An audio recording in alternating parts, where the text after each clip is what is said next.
Hi friend, welcome to our channel friends. ఇవాల్టి వీడియోస్లో రైతు భరోసా గురించి ఒక కొత్త అప్డేట్ అయితే రావడం అయితే జరిగింది ఫ్రెండ్.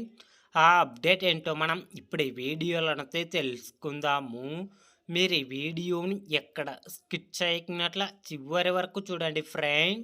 అప్పుడైతే నేను చెప్పేది మీకు అర్థమవుతుంది. అలాగే వీడియో నచ్చితే ఒక లైక్ చేసి ఇంతవరకు మన ఛానల్ సబ్స్క్రైబ్ చేయని వాళ్ళు వెంటనే సబ్స్క్రైబ్ అయితే చేయండి ఫ్రెండ్. ఐటీ చెల్లించే వారికి, ప్రభుత్వ ఉద్యోగులకు, ప్రజాప్రతినిధులకు కట్ చేయాలని నిర్ణయం తీసుకున్నారు. ఈ మేరకు రైతు భరోసా మార్గదర్శకాలు సిద్ధం చేసిన తెలంగాణ ప్రభుత్వం పీఎం కిసాన్ తరహాలోనే కఠిన నిబంధనలు అమలు చేయాలని నిర్ణయం తీసుకున్నారు.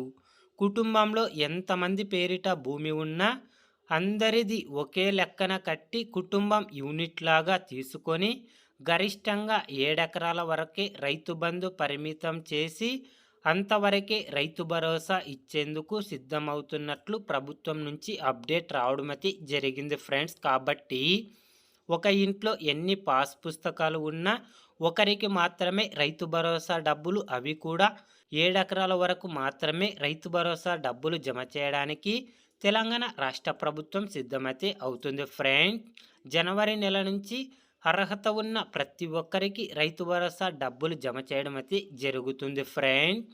రైతు భరోసా గురించి ఏ చిన్న అప్డేట్ వచ్చినా వెంటనే తెలుసుకోవాలి అంటే వెంటనే మన ఛానల్ని సబ్స్క్రైబ్ అయితే చేయండి friends. Thank you for watching my video.